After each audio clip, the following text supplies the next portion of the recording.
Hello everyone, study challenges with me YouTube channel पर आप सभी का स्वागत है। स्टूडेंट्स, आज हम डिस्कस करेंगे 9th स्टैंडर्ड का साइंस का केमिस्ट्री सब्जेक्ट का chapter matter in our surroundings and its composition पर। ये वीडियो इस चैप्टर का पार्ट 4 है, तो इस वीडियो के अंत तक जरूर बने रहिए। Students, well, I hope you will like this video. So, let's start. Students, we will discuss about the chapter matter in our surroundings and its composition part 4. Here we will discuss about the topic kinetic theory and changes in the states of matter. First of all, what is kinetic theory of matter? The theory which visualizes that any substance, whether solid, liquid or gas, is made up of tiny particles like atoms, molecules or ions which are in constant motion is called kinetic theory of matter. अभी हम समझते हैं पदार्थ के गति सिद्धांत को। पदार्थ के गति सिद्धांत क्या है? ऐसा सिद्धांत जो परिकल्पित करता है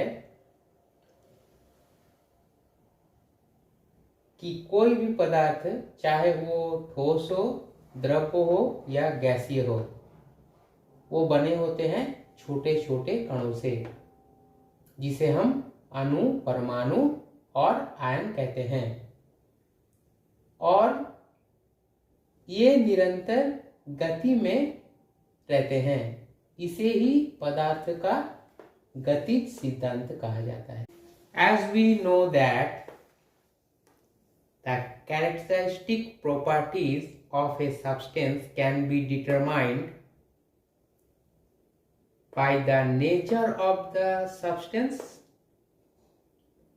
and the arrangement of constituent particles present in it,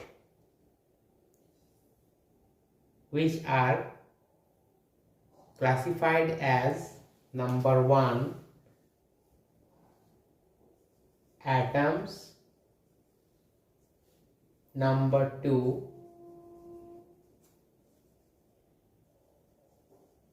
molecules, number 3 ions. किसी भी पदार्थ के विशिष्ट गुणों को निर्धारित किया जाता है उसके स्वभाव या प्रकृति के द्वारा, या उनमें मौजूद कणों के विन्यास के द्वारा, तथा जो घटक कण मौजूद होते हैं किसी भी पदार्थ में, उसको विभाजित किया जाता है परमाणु, अणु तथा आयन के रूप में। Now we will define about an atom. An atom is the smallest particle of an element that can be take part in a chemical reaction, and it may or may not exist in free state. अर्थात परमाणु किसी भी पदार्थ का या तत्व का सबसे छोटा इकाई है, और ये परमाणु को हम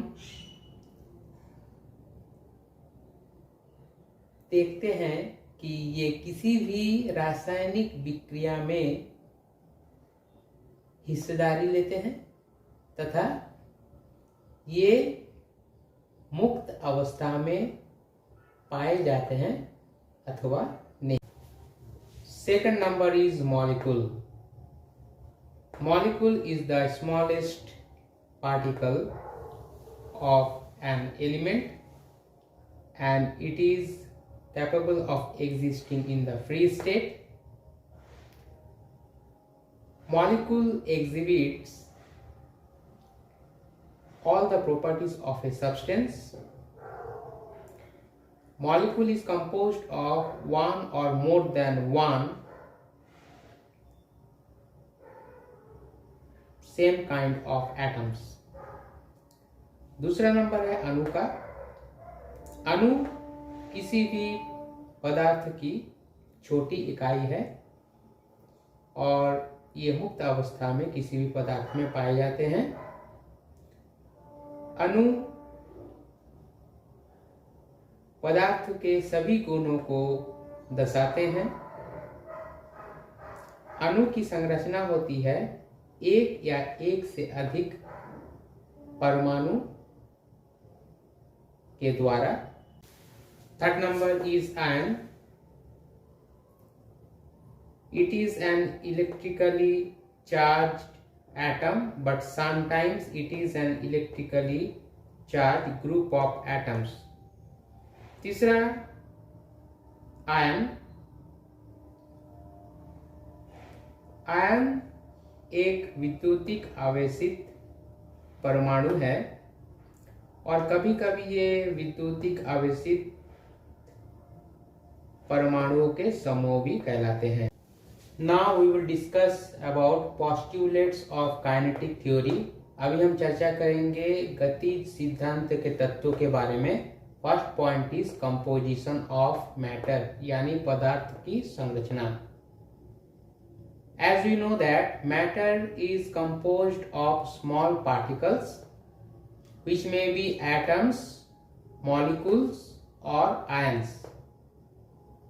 The constituent particles of a given substance are identical in all respects.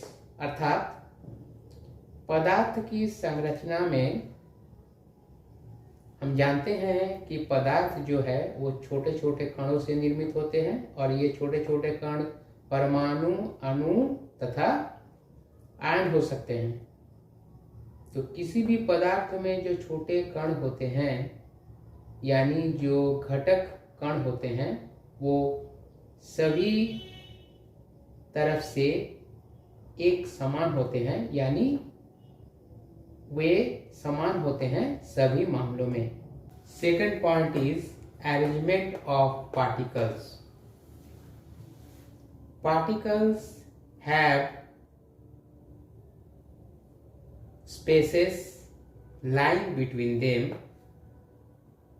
These spaces are referred to as interparticle or intermolecular spaces. दूसरा पॉइंट है पदार्थों के जो छोटे छोटे कण होते हैं उनका क्रम में स्थापन यानी उनके व्यवस्थापन। हम जानते हैं कि पदार्थ छोटे छोटे कणों से बने होते हैं और इस छोटे छोटे कणों के बीच में कुछ खाली जगह होते हैं जिसे हम कहते हैं अंत कण स्थान। Third point is force of attraction. The particles attract each other with a force, and the force of attraction between the particles of a given substance is called interparticle attraction or intermolecular force,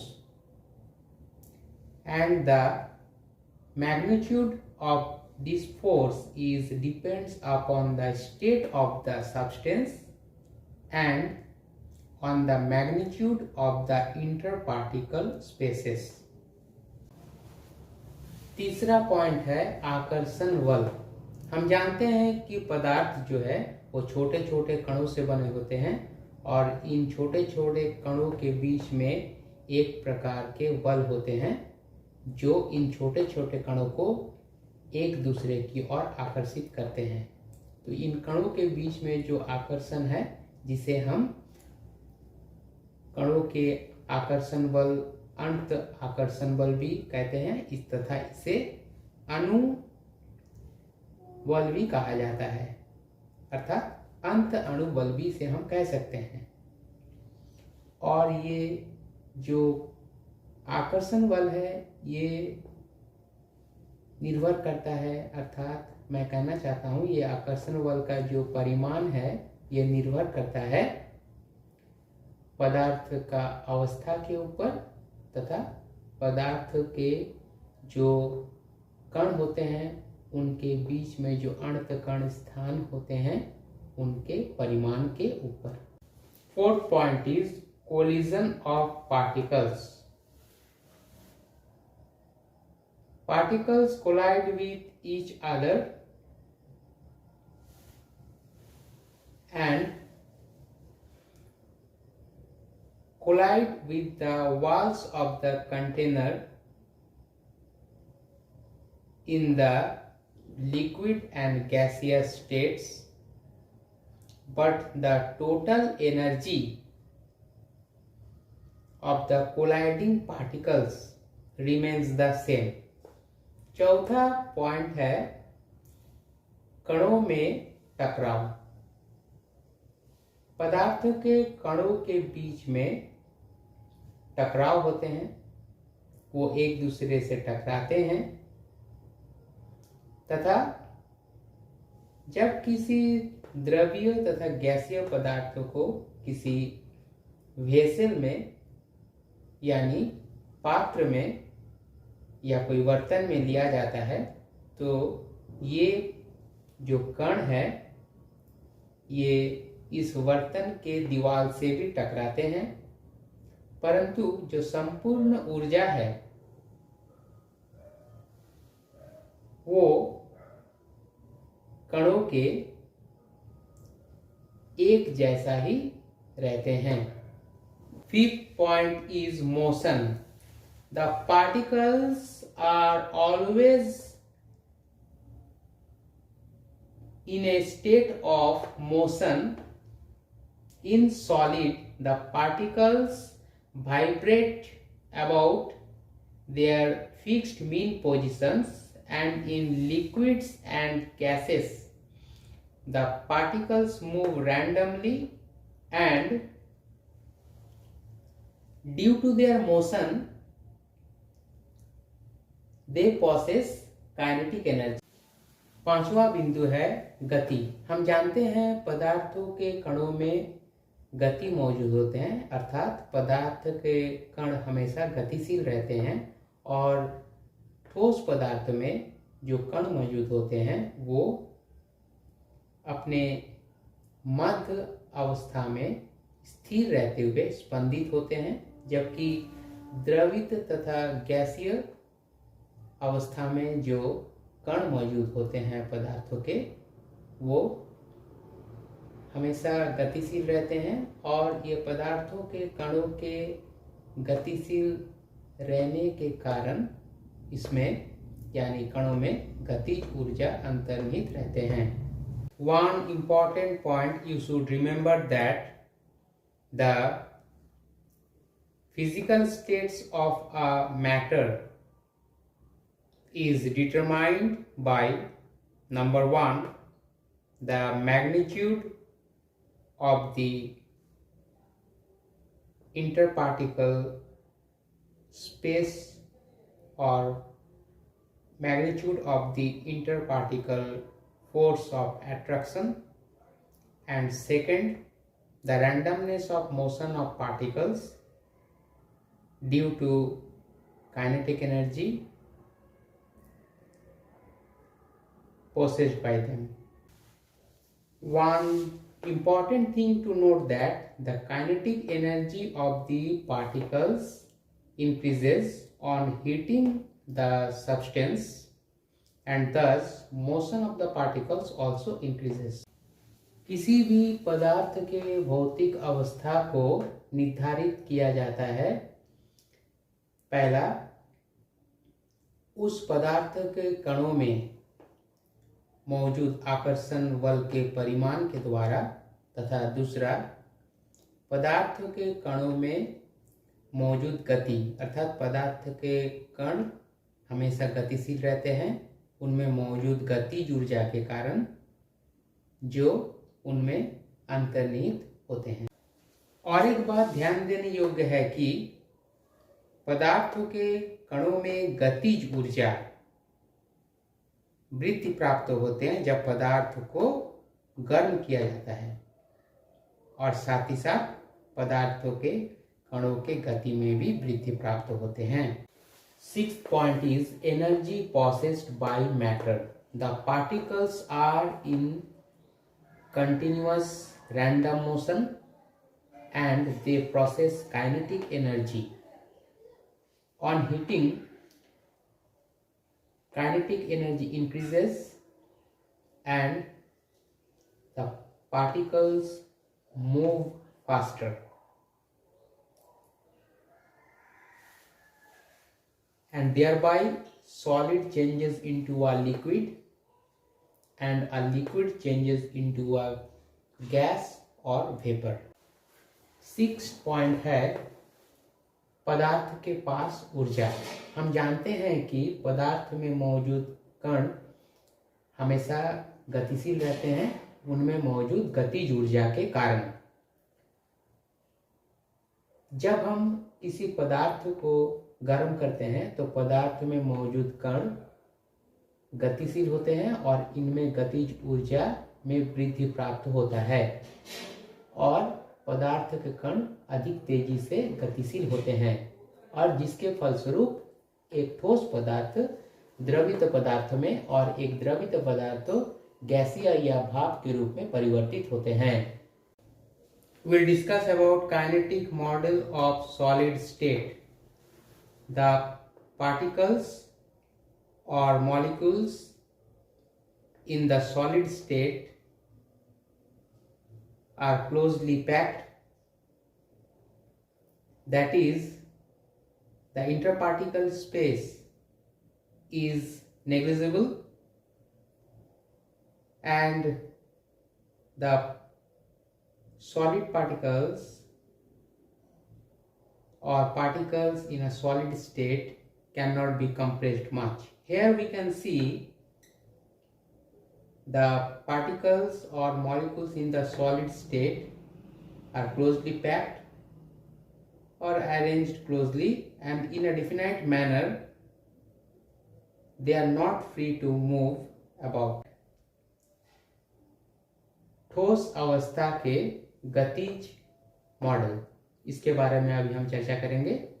हम जानते हैं किसी भी ठोस पदार्थ में जो कण होते हैं या जो अणु होते हैं वो क्लोजली पैक्ड यानी अच्छी तरह से बंद होते हैं, एक दूसरे से सटे हुए होते हैं, और इनके बीच में अंतकण स्थान जो होता है वो ना के बराबर होता है, और इसी कारण से हम ठोस पदार्थ को आसानी से या अधिक संकुचित नहीं कर पाते हैं, जैसा कि इस चित्र में दिखाया गया है कि ठोस अवस्था में जो ये अणु है, जो कण है, ये एक दूसरे से सटे हुए हैं और अच्छी तरह से बंद है, और जिसके कारण ये आसानी से इधर उधर गतिशील नहीं हो पा रहे हैं।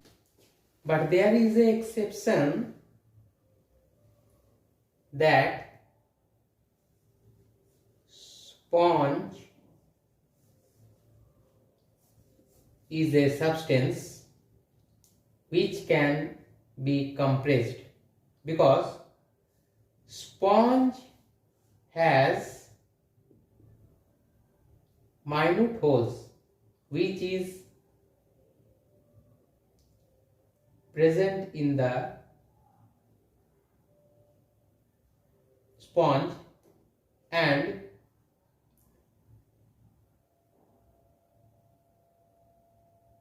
when we press it, the air which is trapped inside the hole is expelled out and sponge can be compressed. इसमें एक अपवाद है कि स्पॉन्ज एक ठोस पदार्थ है, परंतु स्पॉन्ज को हम आसानी से संकुचित कर सकते हैं। इसका ये कारण है कि स्पॉन्ज के अंदर में बहुत छोटे छोटे छेद होते हैं जिनमें हवा भर जाता है, हवा अपना स्थान अधिकार करता है, और जब हम इस स्पॉन्ज को दबाते हैं तो हवा बाहर निकल जाता है और हम आसानी से स्पॉन्ज को कंप्रेस कर सकते हैं। Kinetic model of solid states, the first point was in solid state the molecules or particles are closely packed, and in kinetic model of solid state second point is the particles vibrate about their mean positions. Only the particles are arranged in a definite manner, they are packed tightly, and so they generally have high density.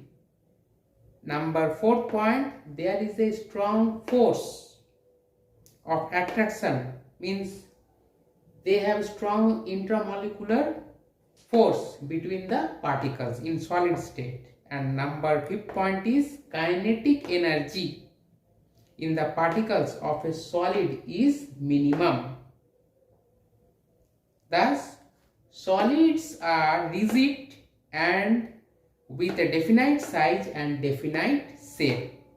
One important thing to note that a rubber band changes its shape when a force is applied.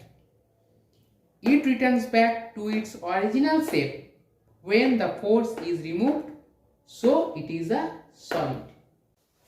ठोस अवस्था के गतिज model में पहला point था ये कि ठोस अवस्था में पदार्थों के कण एक दूसरे से सटे होते हैं।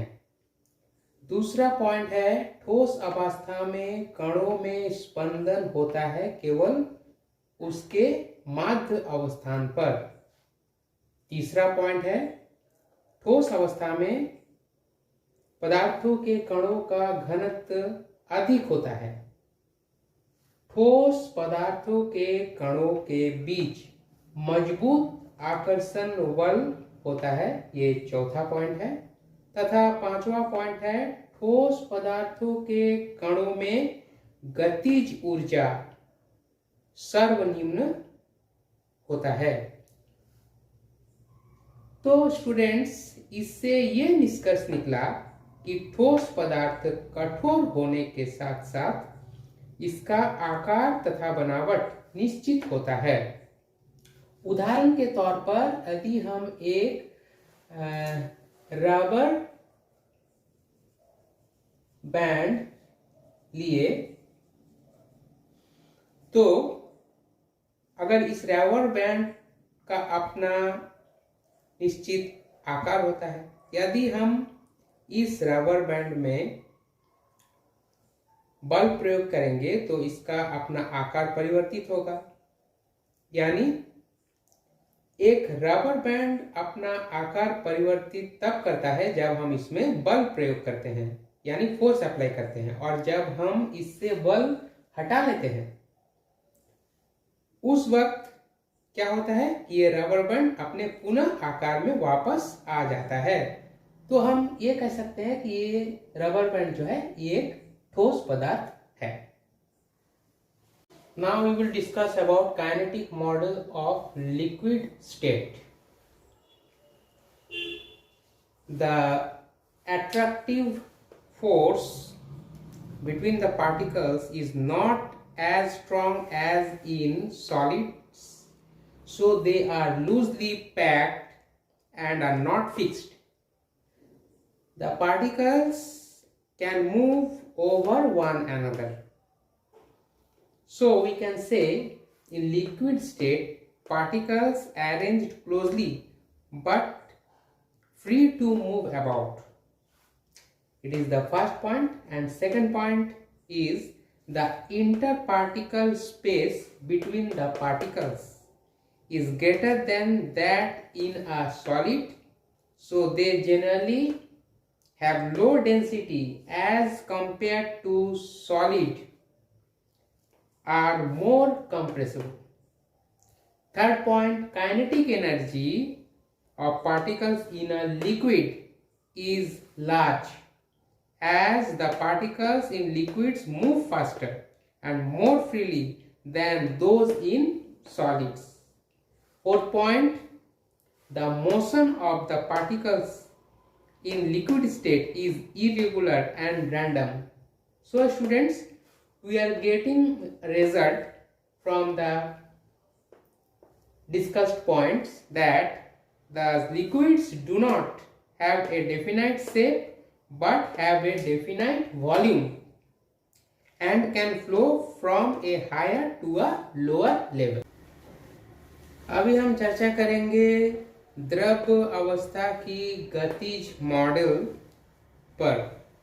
पहला पॉइंट है, द्रव पदार्थों में कणों के बीच आकर्षण बल ठोस पदार्थों के जैसा मजबूत नहीं होता है, अर्थात तरल अवस्था में कण ढीला बंधा हुआ होता है और इनका स्थान स्थिर नहीं होता है, अर्थात कण एक दूसरे के ऊपर गतिमान रहते हैं। दूसरा पॉइंट है, द्रव अवस्था में पदार्थों के कणों के बीच अंतःकण स्थान ज्यादा होता है ठोस पदार्थ के तुलना में, और ये इनका घनत्व कम होता है ठोस के तुलना में, और ये अधिक संकुचनशील होते हैं। तीसरा पॉइंट है, द्रव अवस्था में पदार्थों के कणों के गतिज ऊर्जा अधिक होता है ठोस के तुलना में। और चौथा पॉइंट है, तरल पदार्थ के कणों में गति अनियमित होते हैं। तो स्टूडेंट्स, इससे यह निष्कर्ष निकलता है कि द्रव पदार्थों के निश्चित आकार नहीं होता है। हम इसे जिस पात्र में रखते हैं वही पात्र का ये निश्चित आकार धारण कर लेता है तथा इनमें निश्चित आयतन होता है, और द्रव पदार्थ जो है उच्च स्तर से निम्न स्तर की ओर प्रवाहित होता है। Now we will discuss about kinetic model of gaseous state.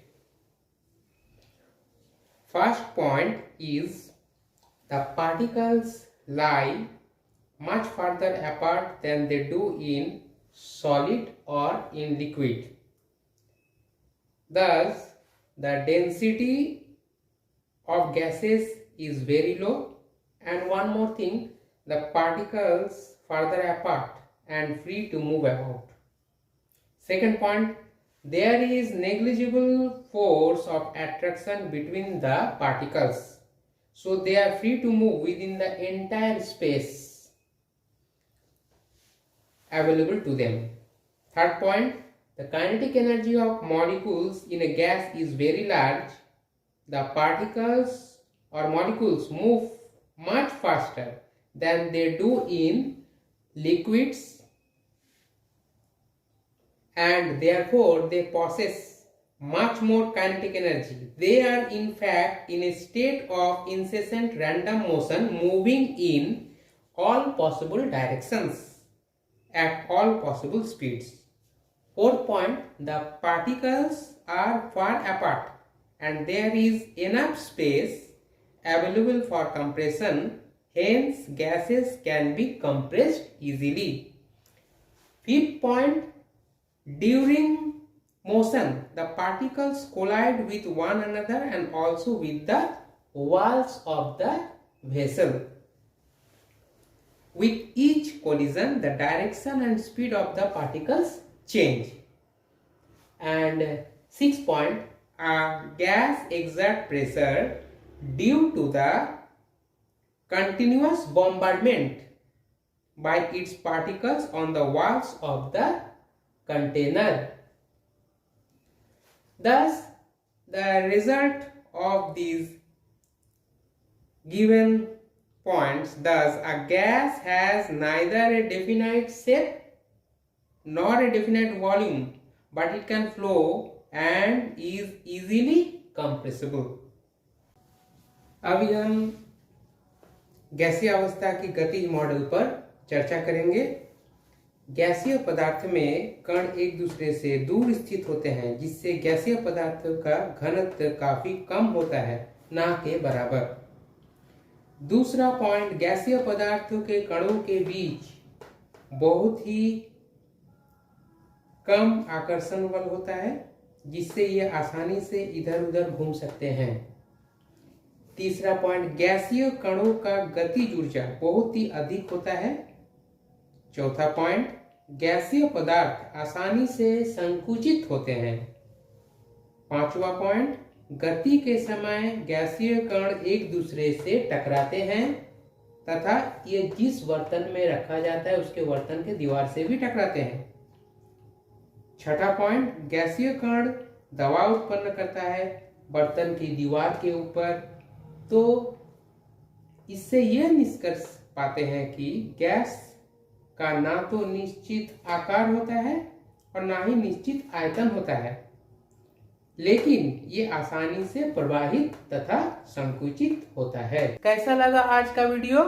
यदि इस विषय पर कोई डाउट हो तो प्लीज कमेंट बॉक्स में जरूर बताएं। तो स्टूडेंट्स, प्लीज मेरे चैनल को लाइक, शेयर एंड सब्सक्राइब करें और साथ ही नीचे दिए गए बेल आइकन को क्लिक करें ताकि मेरे अगले नए वीडियो का नोटिफिकेशन आपको मिले सबसे पहले।